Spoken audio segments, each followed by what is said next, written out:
protecting homes and businesses from the whims of nature, you need more than just quality materials. You require RiverLand Roofing. Licensed, insured, and certified, RiverLand Roofing offers not only the assurance of excellence, but a tailored approach to your unique structural needs and budget. To learn more about what RiverLand Roofing can do for you and the community, call them at 662-644-4297 or visit riverlandroofing.com. You're locked into Talk of Champions, an Ole Miss sports podcast with Ben Garrett and Billy and Body of the Ole Miss Spirit.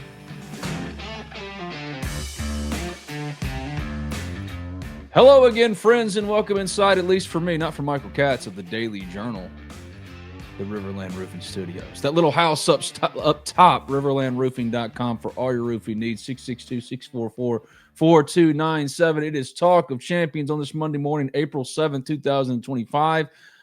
I survived Tornado Mageddon here in New Albany, Michael. It got really, really bad. Had at least three tornadoes touch down all around us, but we're here. And Ole Miss football going back with the fourth full week of spring football practice is starting tomorrow. Got basketball news that we're going to start with here at the top. But first and foremost, it's good to see you, my friend Michael Katz. How we doing?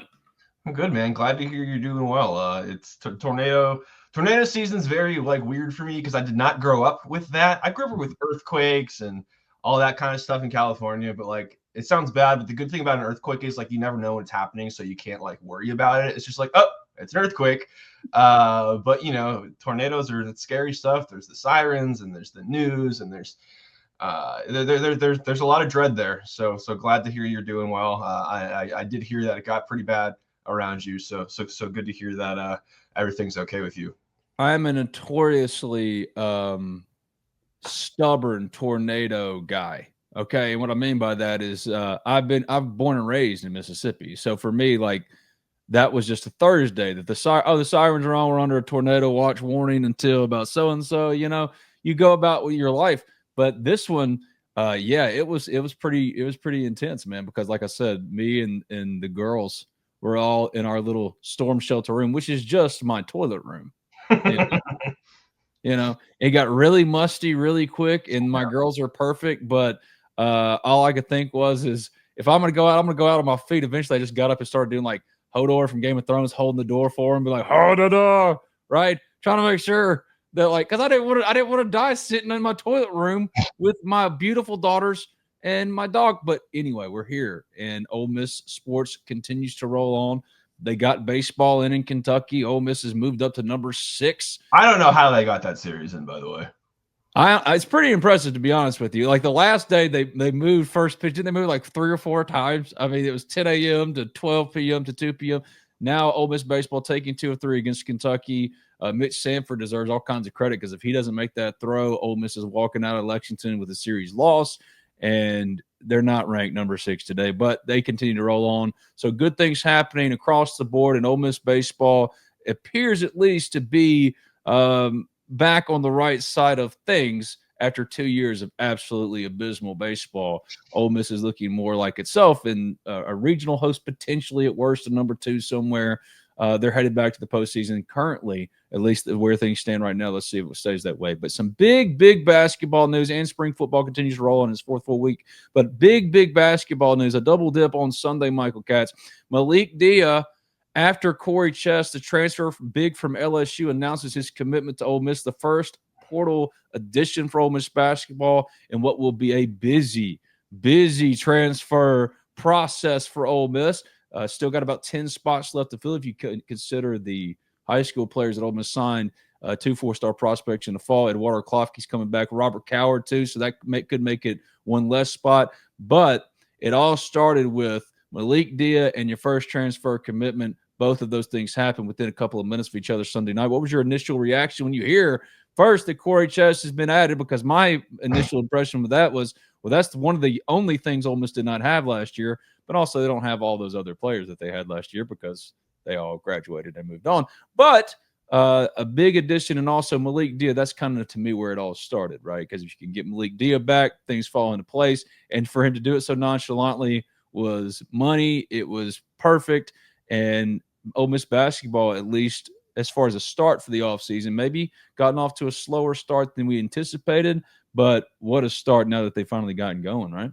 I mean, keeping Malik Dia is as good as getting a high caliber transfer, just in terms of, I mean, what college basketball is right now. It's as much as it's adding players, it's retaining players. And he showed so much this year that he was probably going to have opportunities to go places, whether that was the pros, whether it was to other schools, whatever it may be. But when you have that guy, again, with everything that they're losing in terms of veterans and guys that that we've seen play a lot, having one like that come back, I think, is just so big. Because one, you know what you're getting, and he's a guy who was getting better as the year went on and really seemed to figure out SEC play and really looked like a guy who can be an impact player. In his second year back in the SEC, obviously started Vanderbilt. But two, I think that when you have a guy like that, it probably makes it easier to build a roster out, because you have a guy like, if you are a transfer and you're saying, dang, yeah, I know Ole Miss went to the Sweet 16, but they lost everyone. Well, if you have that guy coming back, I feel like it probably makes it a little bit easier to say, hey, you know what? I think Ole Miss can still be really good. Let me go be part of this. So I think it's obviously good because he's a really good player, but I think it's huge because it makes it that much more of an attractive place to go right now. When you know that when you have Malik Dia, a very, very high caliber player, why wouldn't you want to go there and be that next piece that can help get this thing back to the Sweet 16 and maybe beyond? I love the pairing of Corey Chest with him in the front court because, again, glass cleaning, rim protection, just stuff that they didn't have on a consistent basis last year. Couldn't rebound? We never talked about that. I know, right? Like that never came up. Never, ever. It was really, for me, the biggest takeaway after I kind of took some time to digest was it speaks a lot to, you pay lip service to the culture stuff that Chris Beard talks about. But this one really, I mean, it's proof positive. It's showing that what Chris Beard preaches, he also practices, because they lost everybody. Like everybody. This will be a completely new team outside of Eduardo Klofke, Malik Dia, and maybe Robert Coward. John Bowl is in the portal. They lost all of those veterans. When you saw Malik Dia crying after the Sweet 16 loss to Michigan State, 73-70, a great game, it told you what it meant to him, of course, but it could have also, it felt like a little bit of an ending, right? It was like, oh man, Malik's feeling it. This was a special one-off, and he's going to go test the NBA draft waters. To happen so soon, and for him to come back and trust Beard when the roster is on ground zero right now, I think, considering how hard he was coached in particular all year, because I think really Malik Dia, Chris Beard was hardest on him. I would say it's arguable, but I think he was hardest on him of all the major contributors last year. For him to come back without looking at what the product could be, it's all theoretical right now, and to do it early, considering that usually these things, especially if they're going to consider the NBA draft, which is what he did last year, this would stretch farther and further into the summer. Or through the spring and on into the summer. And yet here he is making a declaration. I think it's just a nice feather in the cap, too, after all the things after this season and after all the things with Texas A&M and all the good vibes that have happened with Chris Beard. It's another example of, oh, no, he's figured something out here at Ole Miss. He's creating a place where people want to come, yes, but also want to stay. And for him, for Malik Dia, the guy that he really rode all year, to stick around without any concept of who his teammates are going to be, I think is an incredible testament to Chris Beard and what he's building.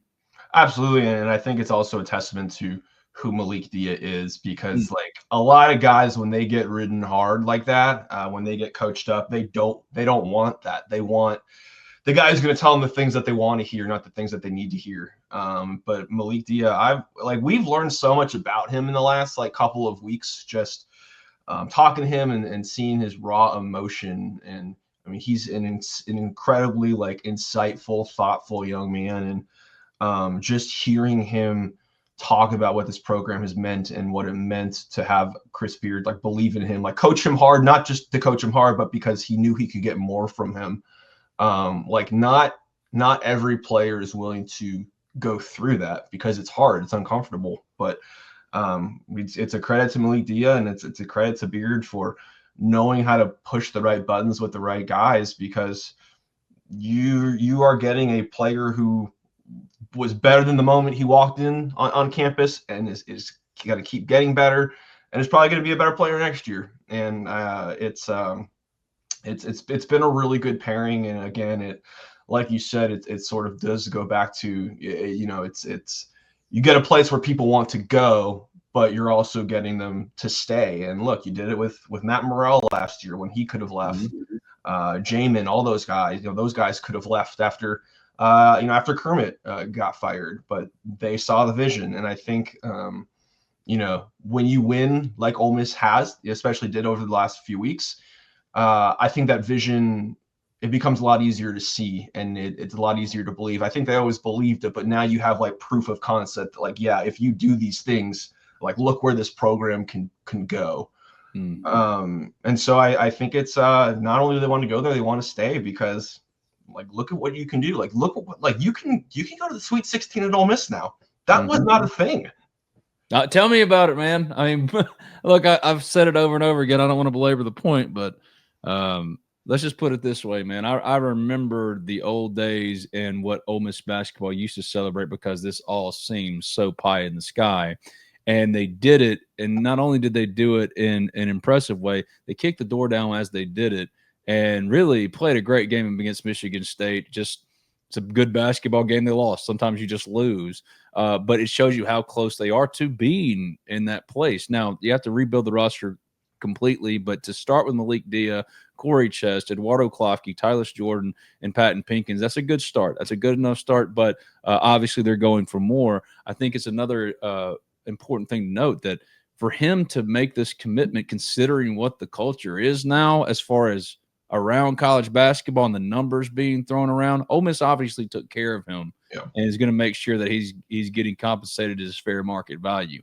However, kids are getting paid well above and beyond that right now. It just takes one team to fall in love with you. You look at Yaxel Lindenborg from UAB. I mean, he had multiple multi-million-dollar offers for a year.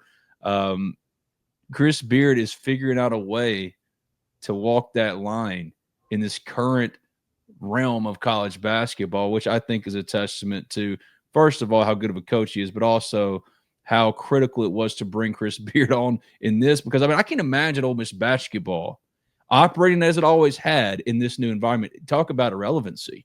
I just, there's no way to get your head up above water, and Chris Beard has more than done that. He's got the best player, arguably, at the end of the run last year, the Sweet 16, coming back and pairing him with 2 4-star players. And even when former McDonald's All-American John Bowl gets into the portal, there isn't this widespread panic because there's this trust in Chris Beard because he's good at what he does. So I think that's notable too.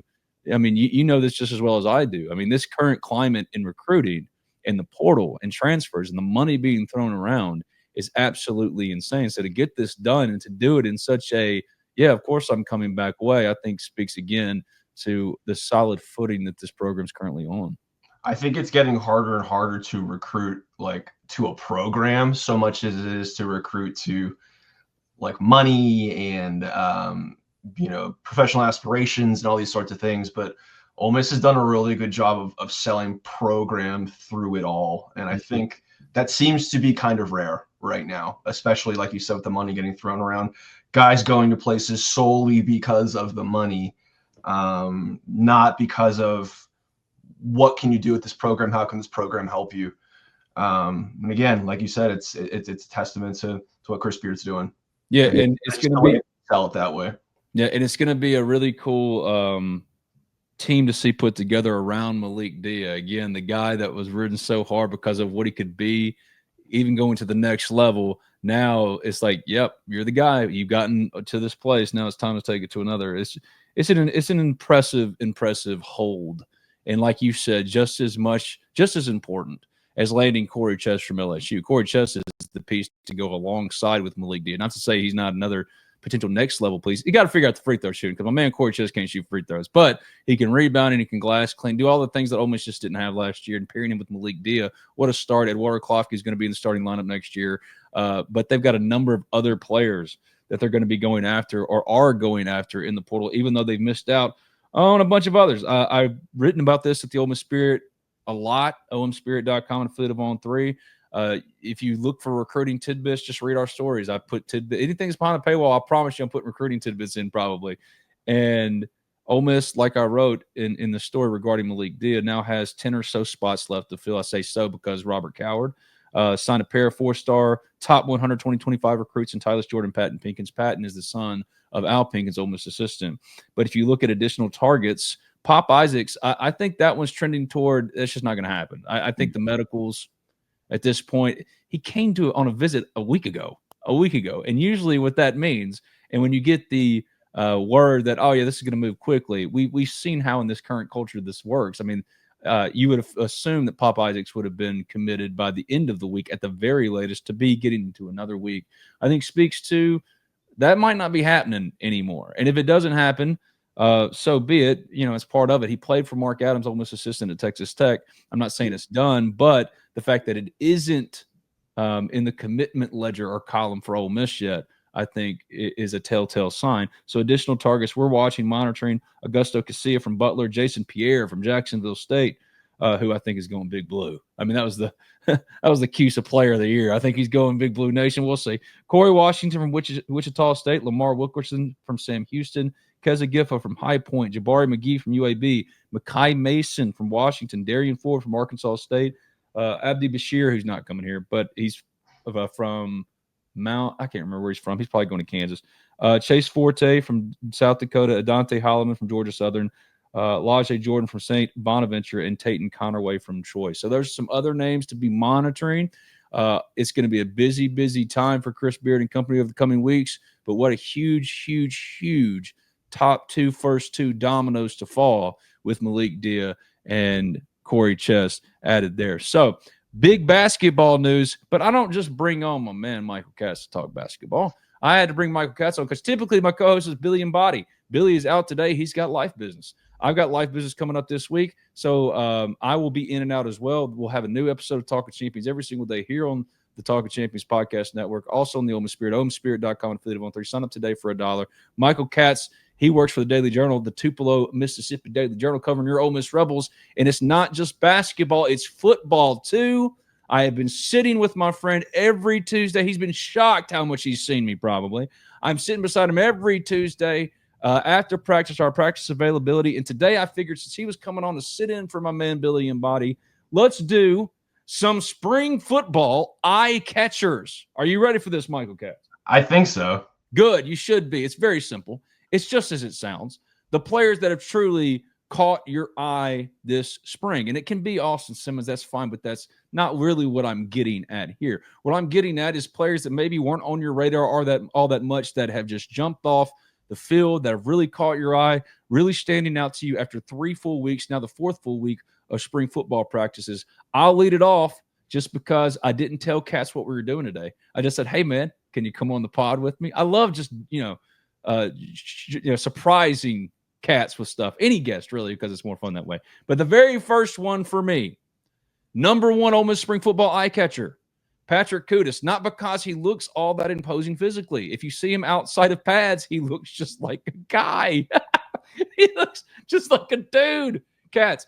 But in pads, he looks the part, of course, and also the versatility he has. Bryson Sanders is the starting center if he's healthy, but he hasn't been healthy for much of all the spring. He's back getting that way. He's out of the black jersey as of Saturday. We'll see if that holds. But when Patrick Kudus has to slide to center in place of Bryson Sanders when he's out, that offensive line takes a totally different look about it, and it doesn't look good. So to have Patrick Kudus strongly in position at that right guard spot beside Bryson Sanders, who's the linchpin to that, right tackle will be, at least for now, Jaden Williams. Left tackle, Diego Pounds. Left guard, P.J. Wilkins from Charlotte. That first unit, you see the vision, right? You see the vision. It doesn't – the vision starts to break up and become much more blurry whenever they do have injuries. And they've had 3 linemen, 3 of those starting 5, Diego, Jaden Williams, and Bryson Sanders all missing live practice reps because of whatever injuries that they might have. So number one for me, he doesn't look like a lot. He didn't to me. When I first saw him, I was like, that's Patrick Kudus. I didn't mean it ugly. It's just like I was surprised. He looked very normal. And yes, he's good. Yes, he's valuable. And that versatility, I don't know where they would be without him. Now that I've seen the offensive line, which I think for now is still the biggest problem area for Ole Miss offensively. Defensively, it's the secondary. It's not close. But right now, offensive line, the portal opening up for 10 days here soon. They would do well if there's an option or two available to add more depth to that room. So Patrick Kudus is number one. It's caught my eye as far as what he's meant for Ole Miss up front. Your number one Ole Miss eye catcher this spring is who? Well, in terms of literally catching my eye, it's Caleb Odom. I mean, you just cannot miss that guy. Yeah. He looks different, man. It's just they don't build them like that. They you know, every once every few years you get a guy who looks like that, and you know, obviously you got to put it together and it's got to work in the game. But you know, listen, he was a 5-star recruit for a reason. He looks different than any body they have out there, and we know about the big transfers like Trey Wallace and John Stribling and Deuce Alexander and all these guys. But man, if they could get something from Caleb Odom sooner than later, that sort of athleticism and body type just does not come along very often. And so, but yeah, I mean, literally catching my eye because you just look and you're just like, oh my God, like that is just a different sized human being. So that's the one that's literally caught my eye for number one. This is Cali.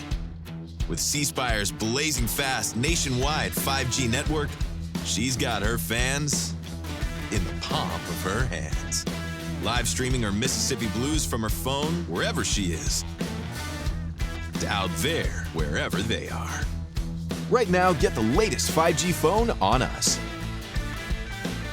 Only at C-Spire, customer inspired.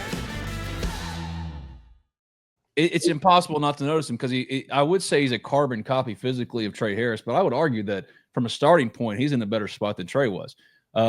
Now, his production isn't Trey's. He's got to go out there and actually do the thing. But if you walked out there, Ole Miss fan today, and you try to just start watching, see what's going on, your number 4 jumps off. It's impossible not to see him, and especially for a wide receiver group that's all new except for Caden Lee. They need him to be that guy. They need him to be that Y out wide they can or X out wide they can really stretch the field for them like Trey Harris did. But I'm gonna keep with wide receivers for my second eye catcher because not that he's not or wasn't a big time signing, he was. I mean, this is Harrison Wallace was signed from Penn State as their number one wide receiver, a team that yes wasn't pass happy but went to the college football playoff.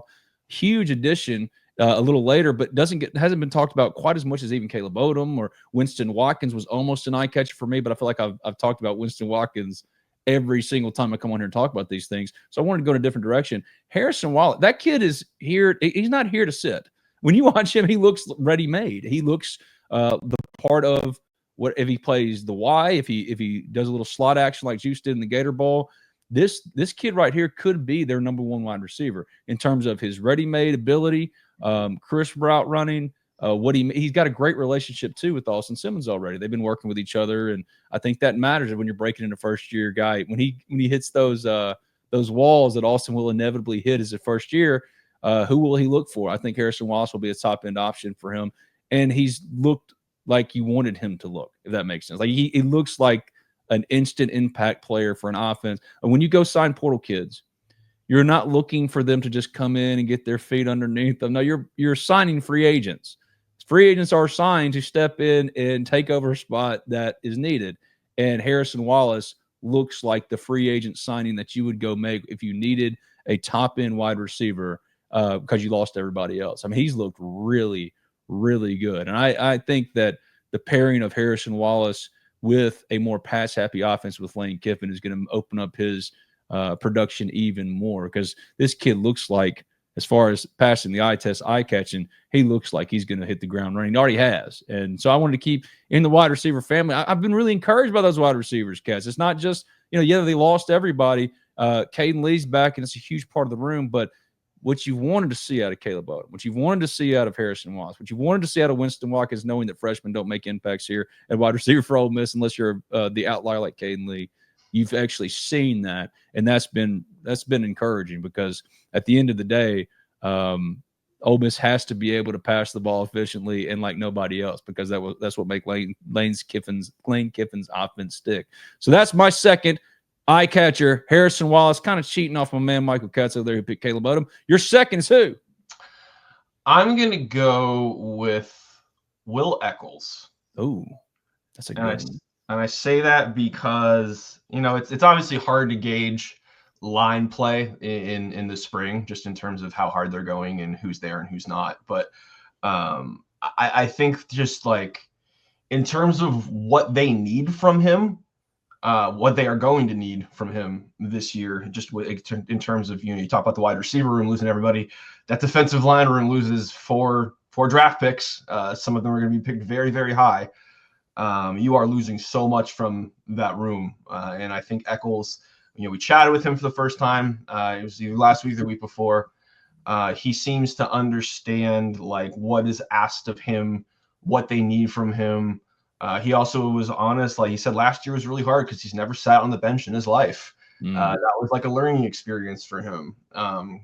He's former offensive lineman, did not miss being an offensive lineman. He was very quick about that. I appreciate love that too, because as a former offensive lineman, I felt it. Every word he said, it's like torture. Y'all getting a scored touchdown, sack quarterbacks, picking guys off. All we get to do is get absolutely no credit and open the holes for you. So yeah, I that was the funniest part of that line of questioning was when y'all got to the offense. I could see like the old, offense, because you got to have a certain mindset as an offensive lineman. And that man said, "Yeah, I'm done with it. Like I'm never, ever, ever going back. Wait, you could be a millionaire left tackle. Don't care. I'm defensive tackle. No, I'm playing. He's a defensive tackle through and through. But I loved that. I loved that he was." Yeah, screw the offensive line, man. No one gets nothing for that, do they?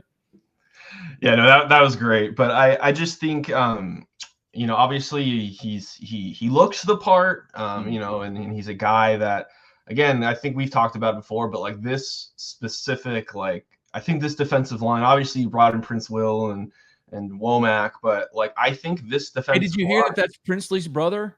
Yeah. Did you hear that? Yeah, crazy. Sorry. Yeah. Sorry. A lot of yeah. Well, yeah. I've almost called him Princely so many times. Well, it's funny because like I'm starting to feel bad for him. Like every time there's a new person shows up in the media room, they're like, "Oh, it's Princely."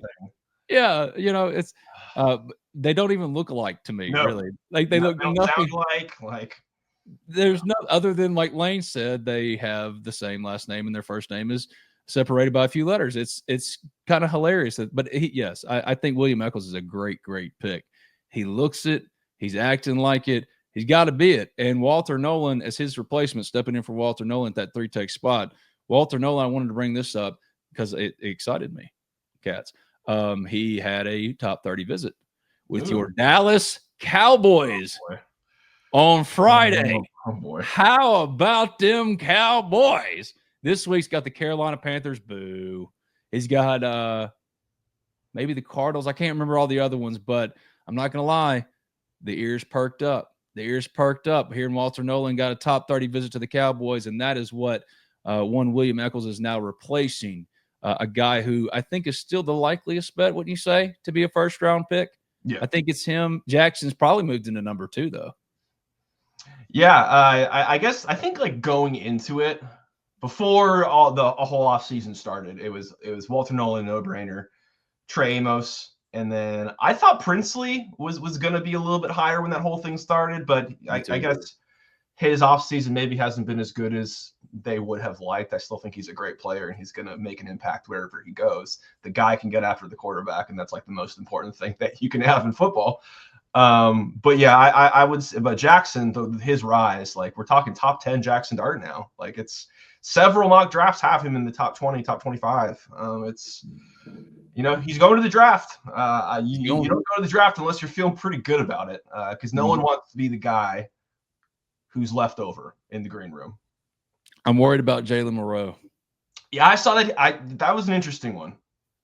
He's going to the draft. I'm if you made me put betting odds on the guy that gets left in the green room, Jalen Milroe's got, I don't know, man. That seems a risk. It's a once in a lifetime. I don't care if I get picked or not. I'd want to just be there, But after a while, it just becomes, the kid not getting picked for dodgeball. You know what I mean? So and you become a meme, and then it's I do agree that it's something that's going to happen once in your life, and you go experience it and all that stuff, and maybe you do go in the first round.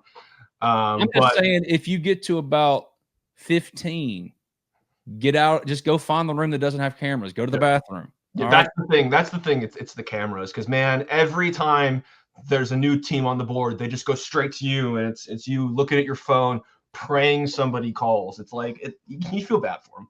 No, I think like Jackson's floor is 21 to Pittsburgh. Yeah, I mean, I think he's really, of all the draft prospects that have built momentum for the NFL draft, find me one that has had more of a meteoric rise throughout this process, more so than Jackson Dart. You won't find one. So yeah, he's going to the draft. He met with the Saints. Katz knows this. We met with the Saints one-on-one, him and Kellen Moore, and representation for the Saints. After Ole Miss Pro Day, they pick at 9.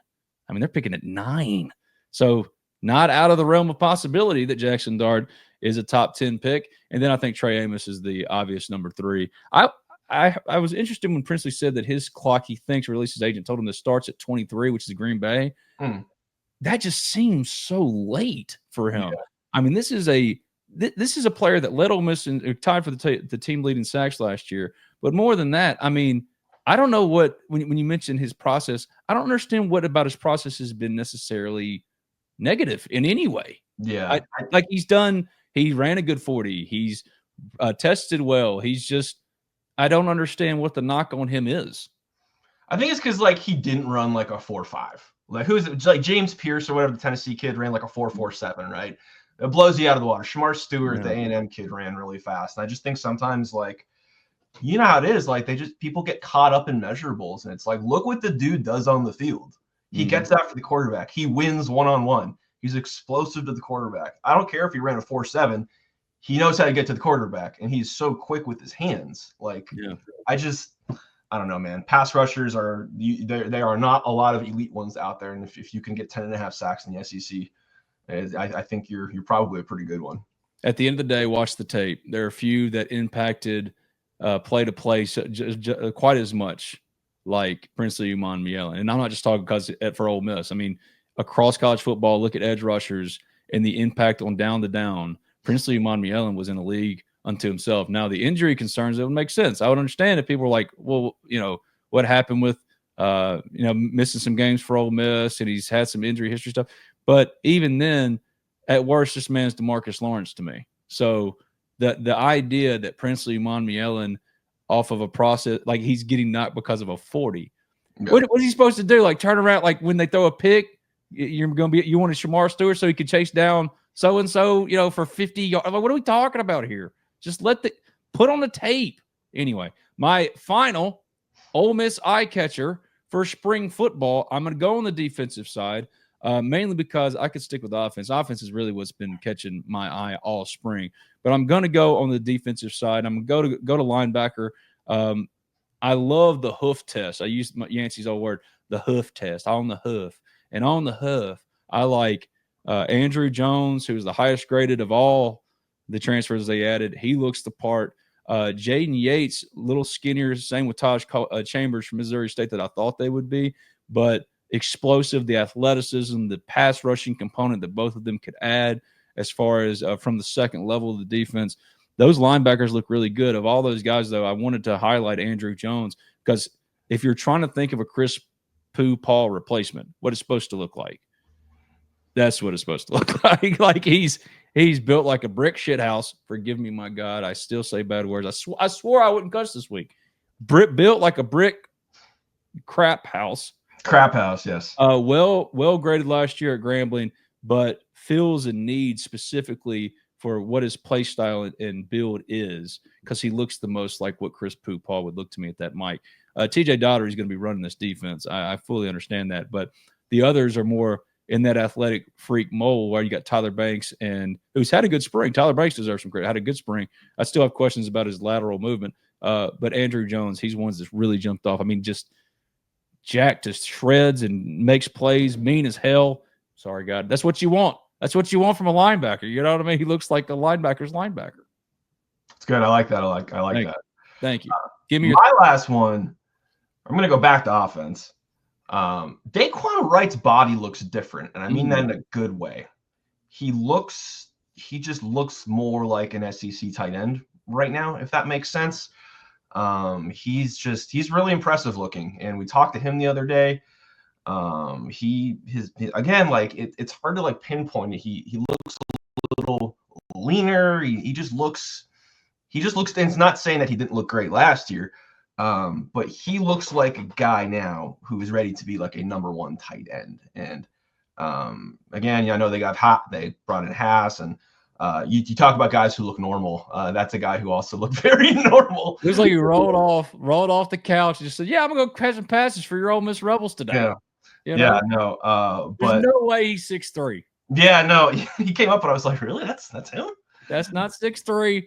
And I appreciate that he's like, my man's dealing with the balding. You know, he's got the receipt and he don't care. He's like him and Brock Bowers. I love this about tight ends. Brock Bowers was the same way.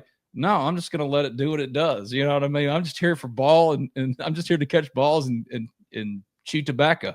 You know, and I'm all out of tobacco. But yeah, he looks like a dude. I love that pick of Daquan Wright. If you think about just eye test guys, though, yeah, Percy Lewis is a huge human being. Yes, my God. I mean, and he's been playing. He's been in the starting lineup whenever, you know, not PJ Wilkins, but Diego Pounds, all those injured guys have stepped out. He's one of the first ones that they plug in there, and he is a massive human being. But as far as just looking better, kind of having a different look about him, Cam East has a different look about him. He looks like an SEC offensive lineman. And if not this year, when for Cam East? So that's another guy that they're leaning on that needs to be a swing tackle for him, could emerge as a starter for them if he takes advantage of the reps he's getting because of these injuries up front. But those are the eye-catching rebels so far for us, me and Michael Katz, for Ole Miss football this spring. And this has been Talk of Champions. Before we jump out of here, I want to ask you about baseball. What is your number one takeaway from the Kentucky series and being number 6, this team, its longevity? Do you believe that this Ole Miss baseball team is barreling towards the postseason, or do you have warning signs for any Ole Miss fans out there? I think that, like, I know this is a top 10 team right now in D1 baseball and stuff. Like, I don't know where they end up in terms of hosting and all that stuff. I feel pretty confident this is a postseason team. I did not feel that way this time the last couple of years. I think the thing that sticks out for me is, like, this team's got guts, man. Like, they get down, they get in these bad situations.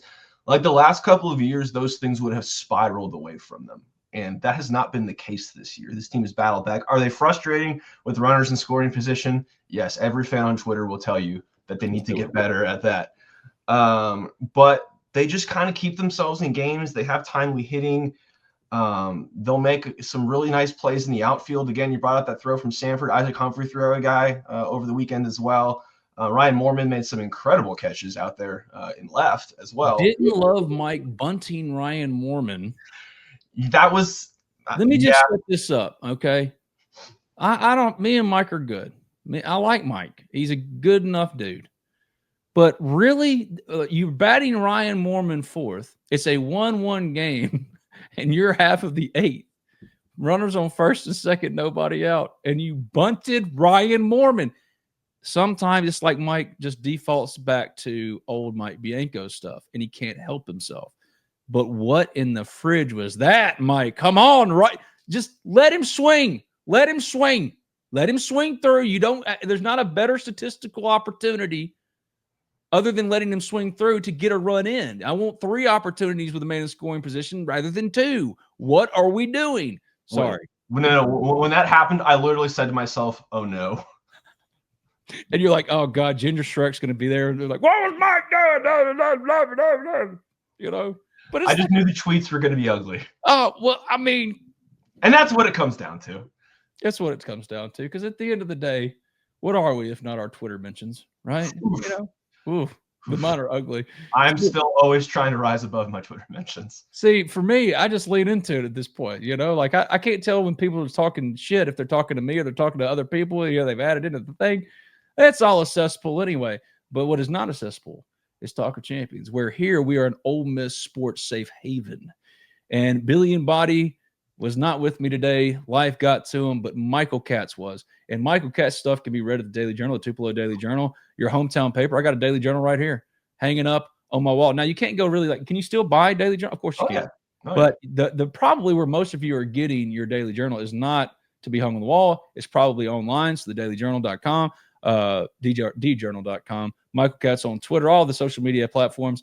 One of the very best that does it. I love the guy. I think he's awesome. I think he's funny. I hate his baseball team, but he's a good dude. So make sure we finally lost. So congratulations. The Braves are 1-8. Hey, the Braves got postponed on Sunday. And all I thought was, oh, good. I can't lose. Can't lose. Don't even. It's bad. When you're an adult.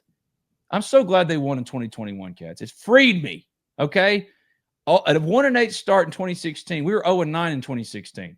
I was in St. Louis for the 9th loss of the 0-9 to watch them play the Cardinals, talking crap to all the Cardinals fans. They laughed as I made fun of the Braves. That team had Jace Peterson, and I love him. My guy David Ross was starting on opening day. Yikes. All I'm saying, 1-8, you can't hurt me anymore. I've seen my title. I'll still sport the brand, But the Dodgers, you're living a charmed, spoiled existence right now. You specifically. Yep. Oh, they finally lost. Bitch. Twice. Sorry. But twice. But here's the thing. They're spending billions of dollars deferring all this money. They get Shohei and Mookie, my guy Freddie Freeman. They're bad for the sport. That's all I'm saying. Nick Castellanos hit a grand slam, and I was like, oh, no, what natural disasters are coming? Have you seen the stock market? Damn it, Castellanos. There's been Talk of Champions. I'm Ben Garrett at Spirit. Been on Twitter. Sign up at the Ole Miss Spirit, OleMissSpirit.com, and affiliate of On 3 for just $1. We're talking Ole Miss sports all day, every day, just like we do whenever we do Talk of Champions. My thanks to my peoples, RiverLand Roofing, RiverLandRoofing.com, 662-644-4297. Billy Landis and Company. Few, if any, are doing more for Ole Miss in the NIL space. Give them some love. RiverLand Roofing. I love them to death. Michael Katz, you're the man. I appreciate you, my friend. We'll do it again. Appreciate you, man.